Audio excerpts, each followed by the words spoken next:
Oh, what a pleasure this is, doing an interview on the ship with someone so inspirational as Emma Jane, who has written a quite astonishing book. I don't know how many of you have read this yet. If you haven't, I really recommend you do. It brings, we've all seen the television stories of migrants, and we all think, yeah, maybe we should do something about it, and shrug and forget again the next day. But this account, which she has fictionalized, is so strong, and it really does give you a feeling of what the migrants go through, what the rescuers go through, and the trauma really for everybody.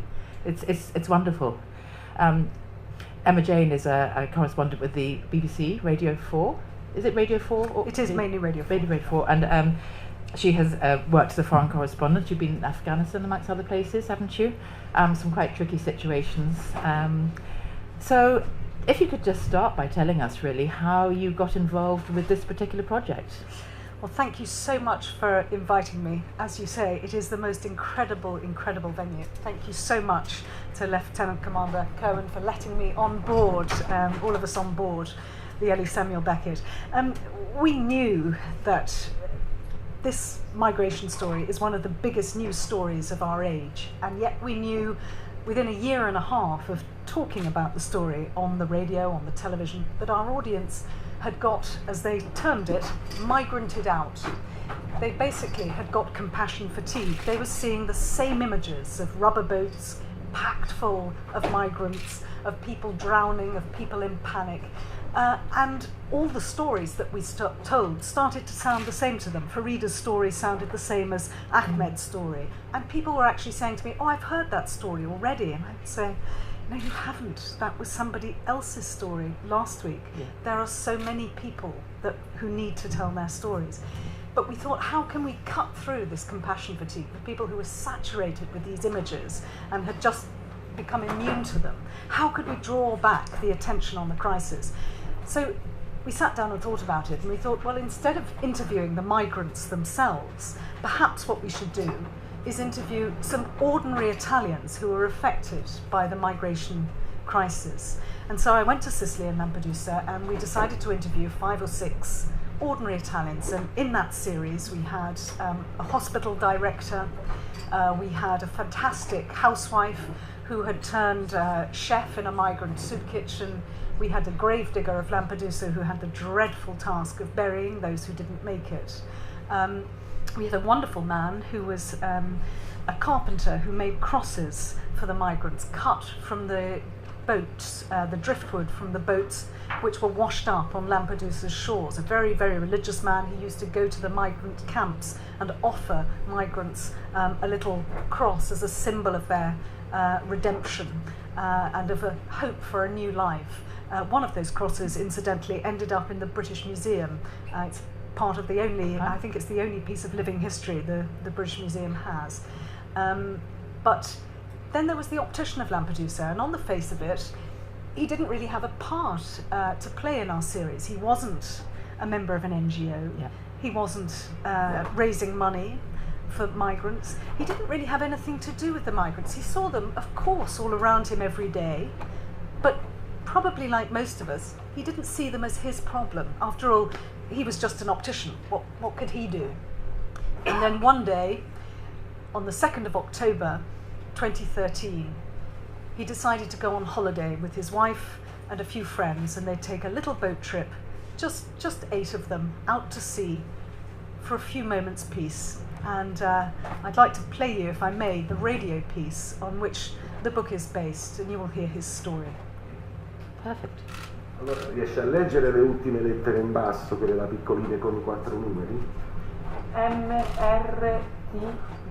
It's just another day in the office for 59-year-old Carmine Mena, Lampedusa's optician.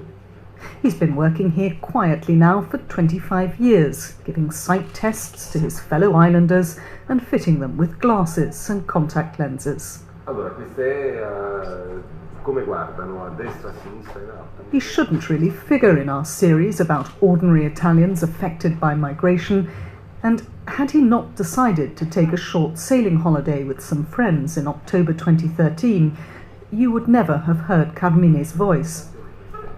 But he did set sail. Allora, era una bella giornata, ci siamo svegliati di mattina presto. It was a lovely day, remembers Carmine. We were on the boat and we woke up early, around 5:30 or 6 o'clock, and I heard something that sounded like screaming. We weren't sure what it was, probably seagulls, we thought. At that hour in the morning it was unlikely to think that someone was screaming.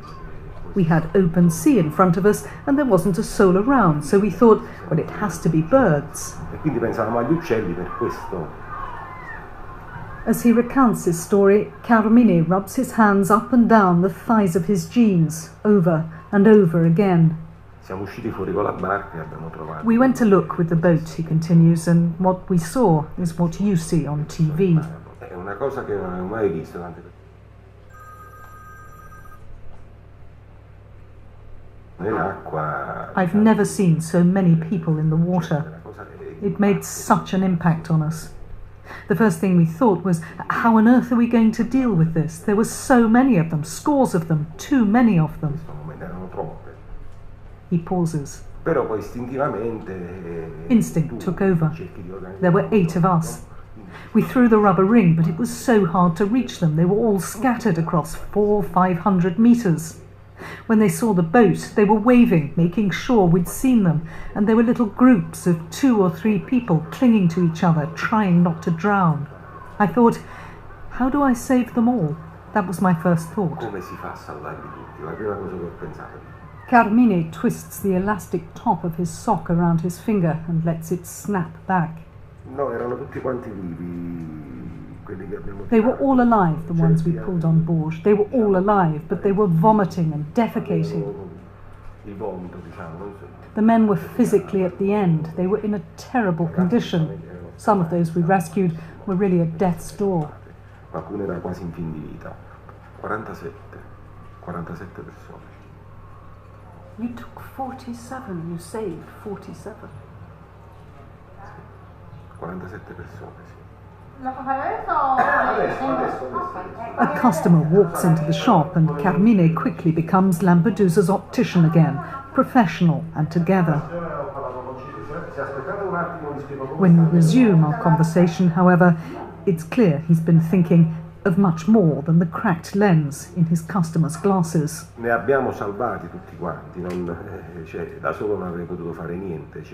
All of us saved them together, he insists. Had I been alone, I couldn't have done it. But there came a point when our boat was at risk. It's built to carry 10 people, and now suddenly it had 47 on board, plus 8 of us.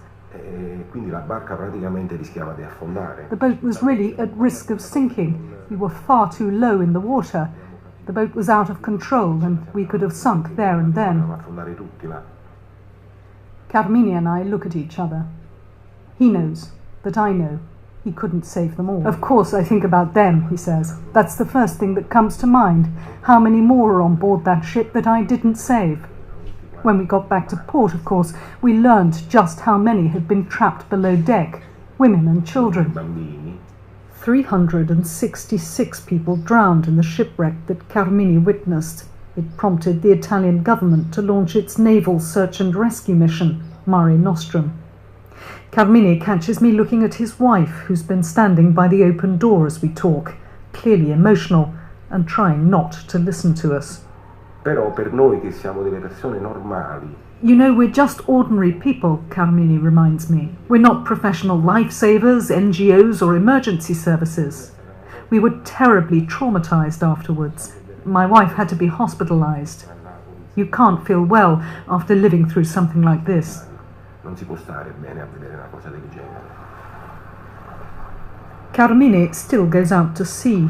After all, he says, I'm from Lampedusa, it's in my blood. Last year, 3 of the Eritrean migrants he rescued, and who are now living in Sweden, returned to the island, and he took them out on a boat to the site of the shipwreck, so they could throw flowers and pray for their drowned compatriots. Potrebbe accadere, non voglio dire, speriamo che non accada. It could happen again, he warns. Let's hope it doesn't, because I don't want to go through that again, but I don't rule out finding myself in the same situation. When I hear on TV there's been 600, 700, 800 people drowned, the memories come flooding back. He smiles politely. Ma avrei preferito non riraccontarla però. I'd have preferred not to retell this story again. It's not a nice story. But we're at a point where clearly things have not improved. The situation is getting worse. There have been even worse tragedies. È accaduto ancora di peggio. He takes off his glasses and begins to clean them. Però dobbiamo pure passarci la mano per la coscienza e capire. We have to look into our consciences, he says, and think about what's happening. Complicatissimamente come cosa.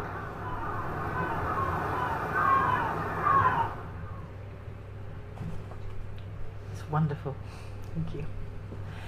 Of course, their trauma didn't end when they got back to shore. They wanted to see the people. They needed to see the people, didn't they? That's right, and they made every effort. They were desperately trying to go to the reception centre to find out who these people were. They said that Carmine himself told me that it wasn't really until he had that first hand in his hand and he felt the bones of somebody else, a real human being, grinding against his bones, and the heat of that man's body against his own chest. He said that's when he realised that these people, these migrants, were not numbers, but they were names. They were real people. It was a little bit, like a doubting Thomas moment until Thomas put his hand in Christ's side. It wasn't until then he could believe, until he'd touched, and that's what the optician said. At that moment, it became real for him. And he said he felt something like love. Yeah. And yet they weren't allowed to see them, and they were treated treated very badly, really, by the authorities, weren't they? They were treated as illegal immigrants, so they were treated as people who had broken the law. You have to remember, of course, that Lampedusa is a very tiny island, and they're dealing with huge, huge numbers, and they didn't know what to do, and this was a dreadful tragedy. It was the biggest tragedy that Lampedusa had ever seen. And what you should know is that this didn't happen miles out to sea. The LÉ Samuel Beckett has been rescuing people not far from the coast, I know, of Libya. These people drowned, 368 in fact in the end, drowned less than a kilometre from Lampedusa's shore. They were less than a kilometre from Europe's border. And we know from the survivors that they were so close that they could see the lights, the car tail lights going round Lampedusa's island. They were that close to their paradise, as they thought. You won an award for the radio. What was the award? The Bayeux Prize. It's an international prize offered by the French for war reporting. This is wonderful. The detail you have in the book is very much more than that. So what was it about this story in particular that made you decide to write a book about it and, in fact, to make it into a novel? How did that process happen? It's a non-fiction novel. It's a narrative non-fiction. There is nothing in the book which is invented. Sometimes I put what I have seen into the optician's eyes. The reason I wrote this book, and I didn't write it about the carpenter in the series or about the lady who runs a soup kitchen or the hospital director or the gravedigger, was I was haunted by this story, and I really do mean that. I was haunted by this story. I kept seeing, when I closed my eyes, I kept seeing the optician and his wife. And I could imagine on myself. Their faces, absolutely. Oh, absolutely. The optician is a very private man. He's a very together man. He didn't want to tell this story, and he said, "You will be haunted by it." That was one of the reasons he didn't want to tell it. Another reason he didn't want to tell it is because he's not a man who searches the limelight. He'd only ever given one interview before, and he said, "This is not a nice story. I don't want to tell this story. It is not a nice story." And he also didn't want anybody making him into a sort of Hollywood hero. Sure. You know, he's just, as he said, an ordinary man. He's not a professional lifesaver. And they were haunted by the fact that, you know, if they had been from the Navy, if they had been part of a proper search and rescue mission, could they have saved more? Were they doing it right? They didn't know. They were just ordinary people. But I wanted to write about it because, as I say, I could imagine myself in that boat. What would I have done in their place? And I thought, when I wrote the book, I deliberately don't name Karamini-Mena. I leave him just as the optician. And I wanted him to be this sort of everyman figure. Yes. So that you could think, well, what would I have done? It could have been me in that boat. What would I have seen? There are heart-rending images. You've got the women who were found later by the divers, and they were all holding hands. And there was a baby still attached by the umbilical cord to its mother. Quite heart-rending. What did he think about the book? You must have shown him the book when it was finished. What was his reaction? Well, I had to ask his permission, and I was very worried because he is such a shy and retiring man.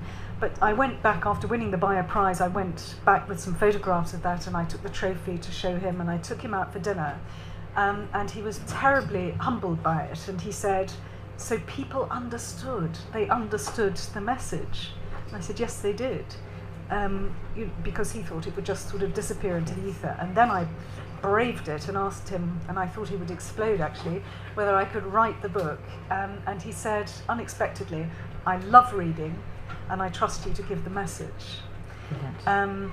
There was a moment when I speak to him through an interpreter. I'm a French speaker, not an Italian speaker. And although I understand quite a lot, I have a fantastic fixer and translator, LÉ Samuel, who first introduced me to him. And we were in a hotel in London, and I was explaining to him over the phone that the book would be not reportage, and it wouldn't be a biography of Karamini-Mena. You know, it was going to be this sort of modern-day parable about the awakening of a moral, social, political conscience. And I was explaining that some bits I would have to imagine, such as I've never been upstairs in his apartment. So she was talking to him on the phone and saying, okay, give me other examples. And I said, well, I know you run around the island, but I've never been running with you, so I'm imagining your route because I know that route very well, I know the island well. So he said, yes, any other examples? And I said, well, there's a scene where you cry under the shower, because I know how much he cried, and I know how much he fights every time we talk about the story, not to cry with me. And unfortunately she mistranslated it, she missed out a word, so she said, and there's a scene with you under the shower, to which he replied, well dear, there's no limit to fantasy. So, I was quite nervous as to what he was expecting.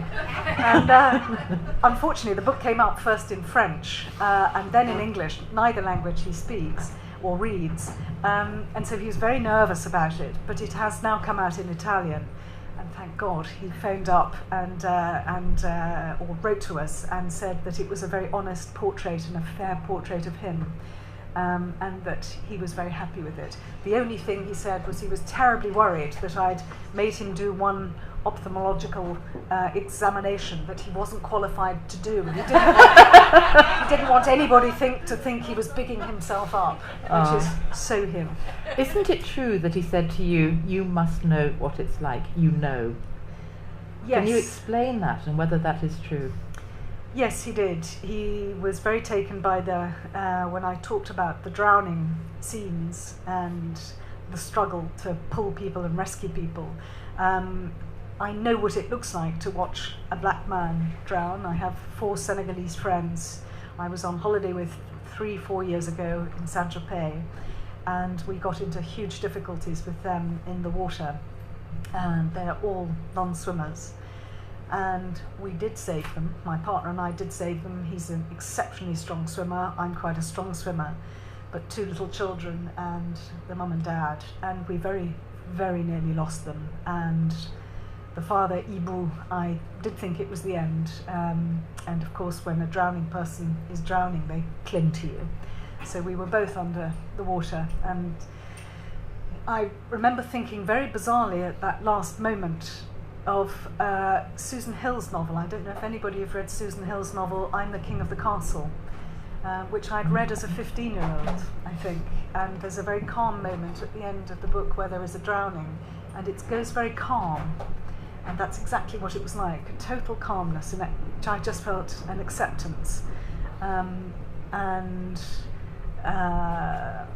managed something atavistic kicked in, reminding me you can swim, and I managed to push my friend away and keep his head up again and again until we were able to save him as well as the wife and children. But it was a near miss. It was a very near thing, and the optician recognised some of that. And I have to say, when the book came out in English, I had a couple of doctors on board the Médecins Sans Frontières ship who were suffering from terrible post-traumatic stress disorder, who wrote to me and said, that's exactly what it's like.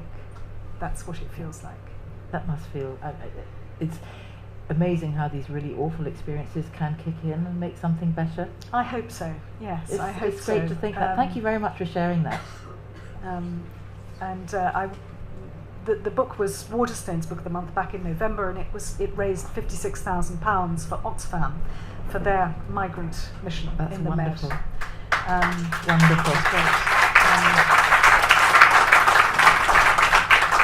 I understand, as well as having radio clearly in your blood, you're a natural. You've got a wonderful radio voice and a wonderful way with Face for radio as well, probably.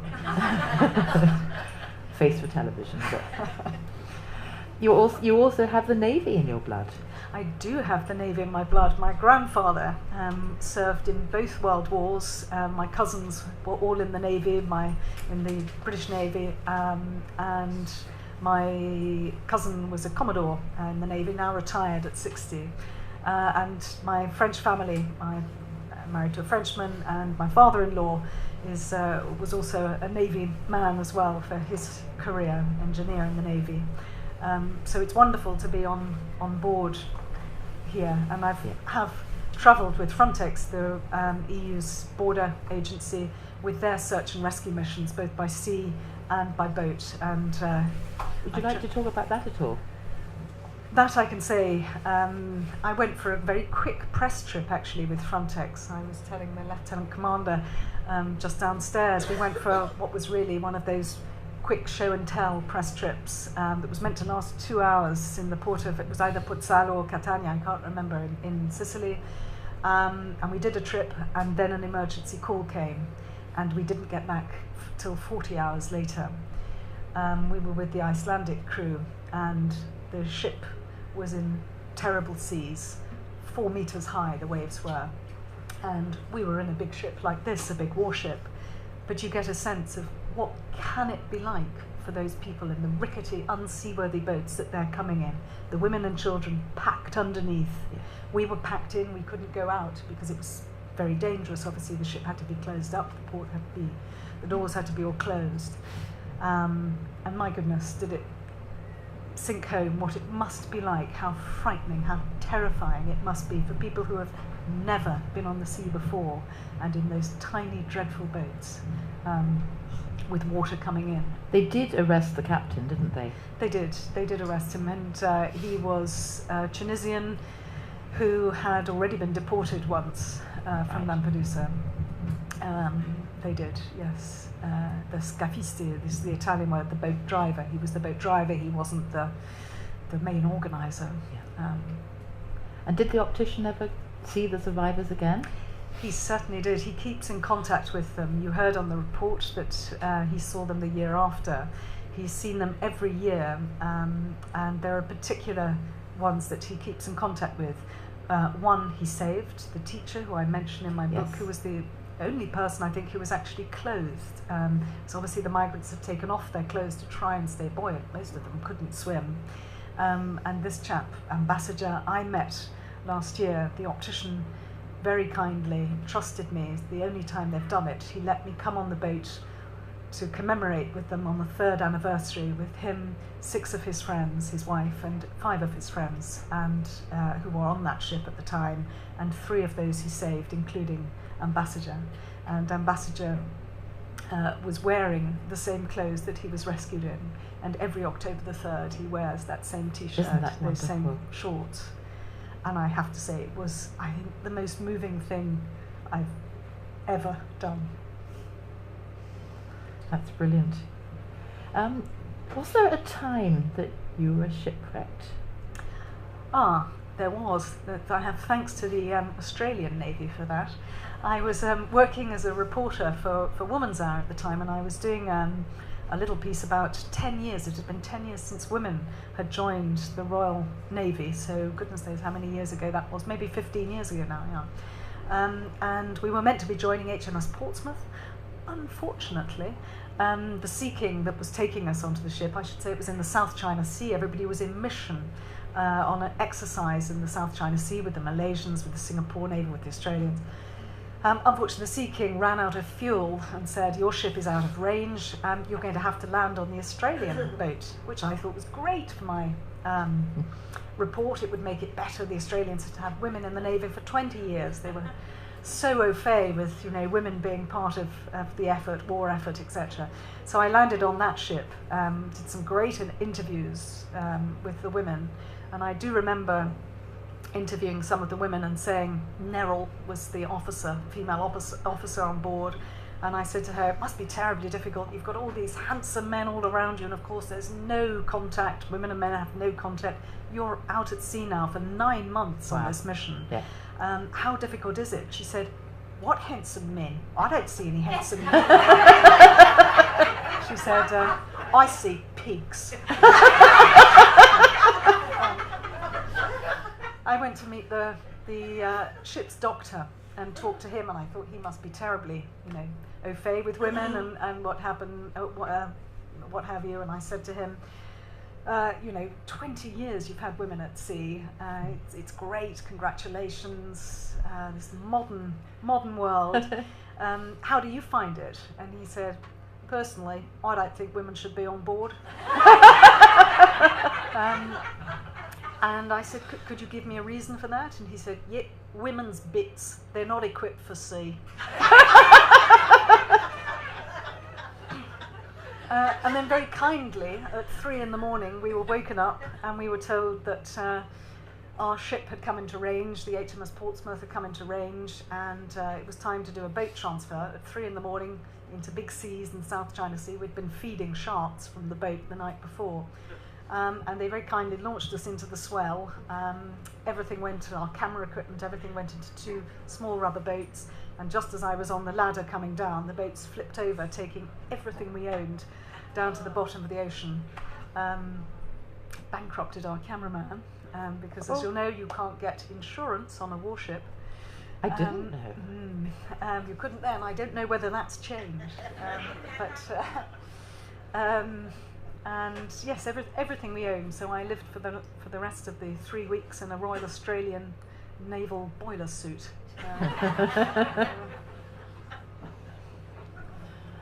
What did you hope that the reaction to this book? You wrote this book hoping what would happen, really? I think as a journalist, you know, we go to places as a witness to witness what's happening, to tell you that, you know, we're on the front line. We have the privilege of seeing things that you can't see, and I think it's our duty to tell you what we see, even though that may be very unpleasant and difficult. But I think as a writer, you can do a little bit more than that. As a journalist, of course, we have to stay impartial. We can't give our own political opinions. We can't suggest what we think is the solution to this crisis. As a writer, you can try and prick at the collective conscience, I think. And that was really what I hoped to do with this book. The optician keeps saying to me, you know, there will be another boat. And the next time, it won't be me in the sea. Who will it be in that boat next time? Will it be you? And what will you do? And I think that's the message that I wanted to convey, because I genuinely do think, you know, and I play very much on the metaphor, obviously, as a writer in the book, of an optician. It was a gift of a metaphor, you know, an optician who didn't want to see, see this crisis as his problem, an optician with tunnel vision, and an optician who then had his eyes opened. And I do think that this very shy man finally accepted to do this book, to let this book happen, because that's what he wanted to do for us. You know, his professional job is to make us see clearly, and I think that's what he wanted to do, to cast a perfect vision over what this crisis really is about, and it is about human beings, as the crew of the ship will know. It's not about numbers, it is about names, it's about real human beings. I was really impressed, and I don't know whether this was artistic license or this was the truth, but the way that those 8 people kicked into a teamwork.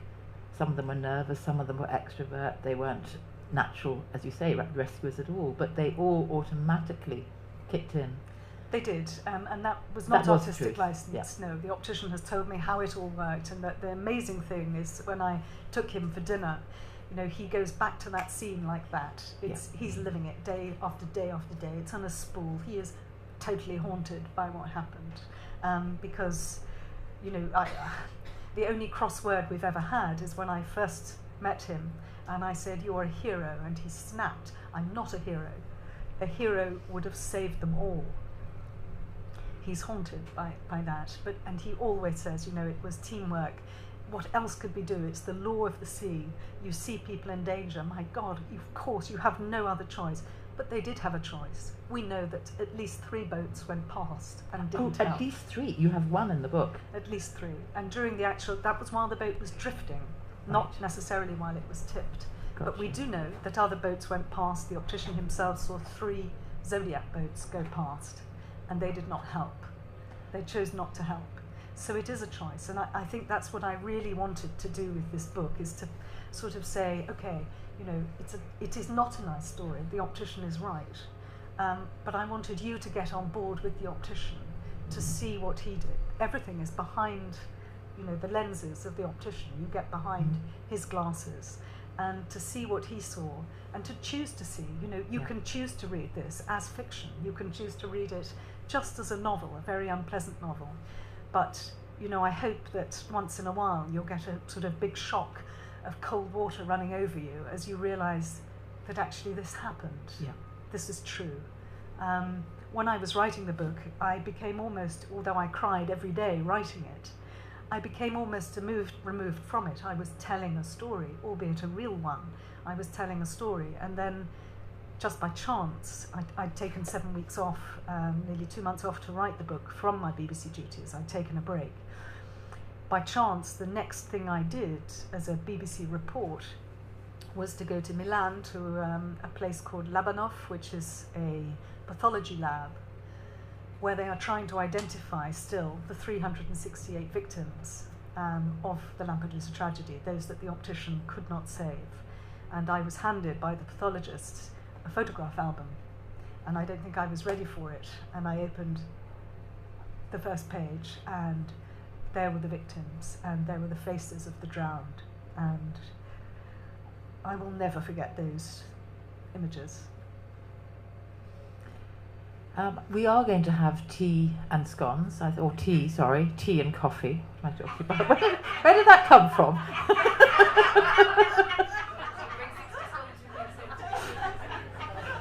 And I think with the time moving on a bit, if anyone has questions, they can ask over. Would you think that makes sense? Of course, however, yeah. Not a question, a simple question. What's the solution to this problem? That's a question, of course, I cannot answer, because I still work for the BBC. I can't give you my political views. I would have my P45 waiting for me on the desk at home, of course. And, you know, we all know the debates. Do ships like these encourage people to come? That we hear that all the time. All I can say is, you know, what the optician said. Do you really, what is the choice? To leave those people in the water? Because they will come. They will still keep coming. 85,000 have come this year up until the end of June. 85,000, that's 21% increase on last year. 2,500 people have died. Last year, 14 people a day died. They're just the ones we know about, drowned. What is the solution? I think, I was never with this book trying to give a solution. I was never making a political point. The Financial Times put this book as in their top 10 political books of last year, which was wonderful. But in a way, this is a very apolitical book. There isn't an authorial voice. There is it very occasionally, but it isn't a book with a moral. It isn't a book making we never learn, for example, how the optician votes. We don't know how he votes. We don't know what his political persuasion is. He can vote left, right, we don't know. It's not important, and I think that's what his message is. His message is it doesn't matter whether you vote left, whether you vote right. It doesn't matter whether you're pro-immigration, whether you're anti-immigration. The question is, what do we do? How can we really accept that so many people are drowning on Europe's doorstep every day? I think that's his. And like you were saying, that you've had a lot of correspondence from people with other issues, that it's thrown up other things for people. I think it has, with trauma. I'm sure for the guys on board here, when they see such terrible things, it brings up personal traumas in your past as well. And readers, a lot of readers have written to me to talk about things that are unconnected: the death of children, the death of their partner, people who have been recently widowed, because they see that it's about grief and raw grief and how you deal with grief and how grief doesn't leave you, and it's about finding a way through grief and moving on or moving with it, moving with your past and your experiences, and that's a great thing, I think, as well. I should say that when the book raised £56,000 for Oxfam, I told the optician about that. I went to see him, and he said, you know, I keep asking day after day, even now, I keep asking, why did it happen to me? Why was it me in that boat and not you? Why was it me? Why did I have to go through that? Why was I placed on the water that day, at that moment? And he said that the raising of money and the raising of awareness has given him meaning.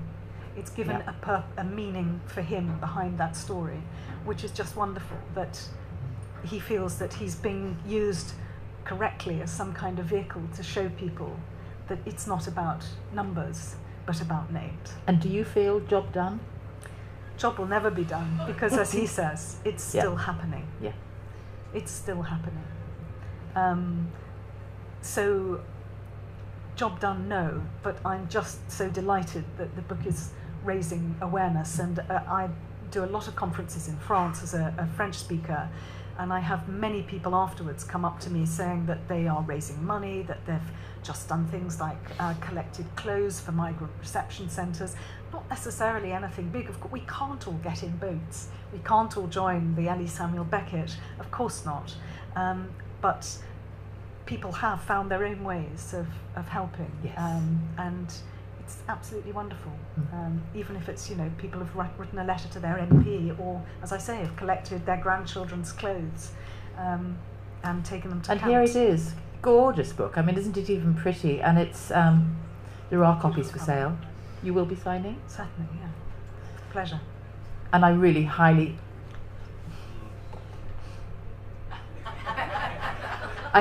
recommend it. Thank you so much. Thank you very much.